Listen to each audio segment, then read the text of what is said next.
Hello, everybody. How are you guys doing? I'm here to talk about a former NFL player. His name is Sergio Brown. He was taken into custody in the murder of basically his mother. Yep, this has been going crazy on social media.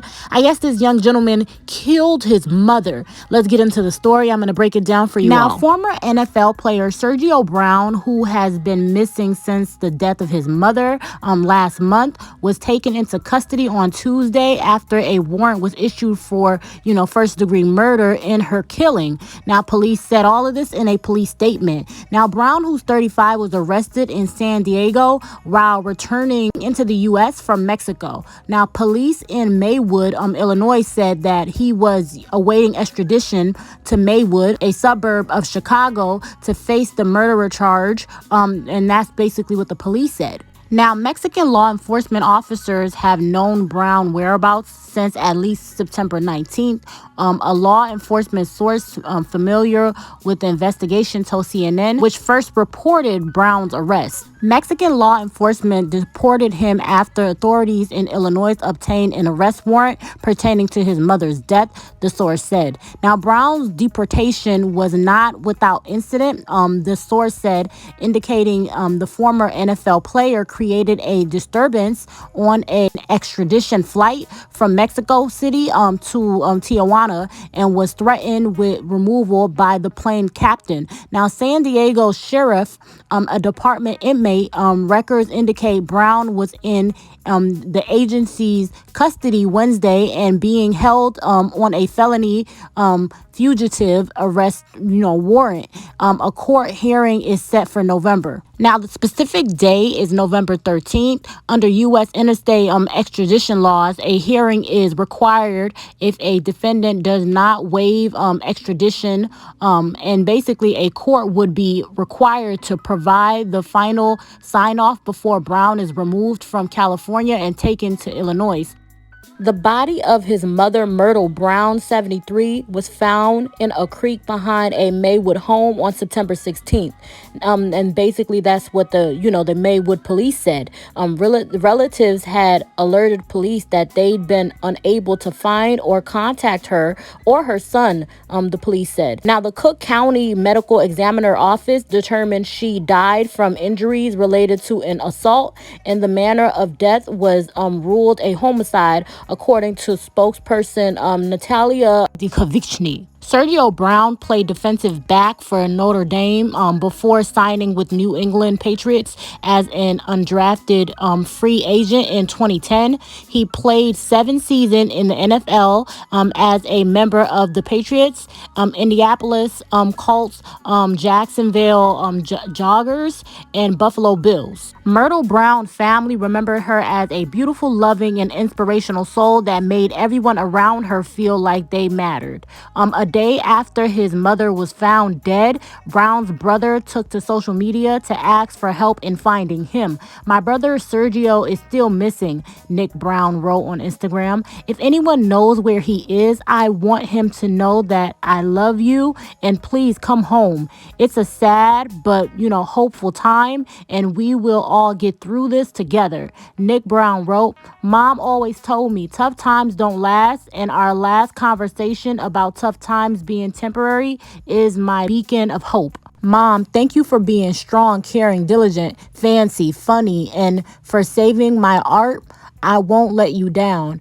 Maywood police said last month they were aware of at least one video calculating on social media that appears to show Sergio Brown in a tropical location, rumbling about fake news and claiming he thought his mother was on vacation. It is not clear where or when the video was taken, and the police did not confirm to CNN the person in the video is Sergio Brown. Last week, Myrtle Brown family issues a statement through attorney Christian Conway, calling on authorities to, advance the investigation into her death, saying there was sufficient evidence for an arrest. "We implore law enforcement agencies, particularly the Cook County State Attorney's Office, to work diligently and thoroughly in pursuit of truth and accountability for Myrtle Jean Simmons Brown, Brown. No family should bear the weight of, the uncertainty regarding the circumstances of their loved one passing, the family said. The family also said they had not been in touch with, Sergio Brown since his disappearance. We continue to pray for his well-being and advocate for his immediate and safe return to the United States. Let us work together to turn this tragic loss into a force for positive change and justice, the statement read. Myrtle was a beautiful, loving, and inspirational soul that made everyone around her feel like they mattered. With her contagious smile and personality, our loss of Myrtle has left an indescribable void, not only in our lives, but in our communities, the family said. Myrtle was an outstanding woman, and I'm hoping she's in the right place and she's with God. Carlos Cortez, her next door neighbor, told the news. I never would have expected this in a million years. Neighbors describe Myrtle as a sharp dresser, a outgoing person, and someone who loved to go dancing. Just a lovely lady, soft-spoken, outgoing, always, on the go. Neighbor Kevin Grayer told, the news. Just a happy person. Her personality was just wonderful. She didn't deserve that, one of the neighbors said. She was too good of a person to die like that. That's just, sad and tragic. We have cell phone video of former NFL player Sergio Brown fighting with Mexican officers on an airplane in Mexico City. A Lakeside woman shot the video on her way back from a vacation in Cancun. The CBS 8's David Goffredson reports Brown screams out that he's being kidnapped during his extradition back to the United States on charges of murdering his 73-year-old mother. They're kidnapping me again. I'm from Chicago. The video was recorded Sunday on the tarmac in Mexico City, on board a flight headed to Tijuana. I should not be going to Tijuana. 2 Mexican immigration officers are fighting with former NFL defensive back Sergio Brown. Let me go. This is kidnapping. Lakeside resident Michelle Williams recorded the video. She was flying back from Cancun with family and says Brown was not handcuffed. It was crazy just to hear him start yelling that he was being kidnapped, that these men were kidnapping him, and I'm just thinking, like, what is going on? They're kidnapping me. They're kidnapping me. We know now Brown was being extradited back to the United States on charges of murdering his 73-year-old mother, Myrtle Brown. Police say her body was found on September 16th in a creek bed near the home she shared with her son in the Chicago suburb of Maywood. The 35-year-old former football player had been missing for the past month. Fake news. And posted video on his Instagram account that his alleged involvement in his mother's murder was fake news. Then last week, TMZ Sports posted video of Brown dancing and partying in Tulum, Mexico. Oh, okay. During the scuffle on the airplane, a doctor tries to calm down Brown You want a glass of water? and offers him a glass of water. No glass. Glass of water? No glass. Okay, so that is my brother. And my brother is retired from the San Diego Sheriff's Department, and he is a hostage negotiator. It's not a glass. You said glass. She's like, no, not glass. He's like, but you said glass. No glass. So yes, that's my hostage negotiation brother. Williams said it took an hour and a half for the officers to get Brown back off the plane. He was eventually brought to Tijuana, and on Tuesday, he was arrested by officers as he crossed the border at San Isidro. Why you grabbing like that? David Goffredson, CBS 8. Brown is in the downtown jail being held without bail. He has waived his right to an extradition hearing.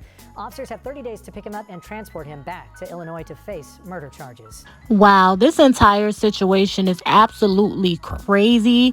Like, I am not like a big football watcher or anything like that. I heard about this and it just broke my heart because I just know how hard it is for African American children, especially in like low income areas and environments, to make it out of the hood. And for him to do that to his his mom, it just was insane to me. Like, this woman stood by you. I don't know this history. I can't even say she like stood by him, but judging from the other brother, it seemed as though that it came from left field. It doesn't seem like the mom had any, prior issues or any of that nature. You know what I'm saying? It just came off like this is all like a surprise. It seemed like she's a really good woman. So this woman like raised you and took you, very far. You're, making good money for yourself, making a good living for yourself. And this is your mom. Benny, your mom gave life to you. And for you to do this to her, oh my God, it's insane. But mental illness is a real thing, guys.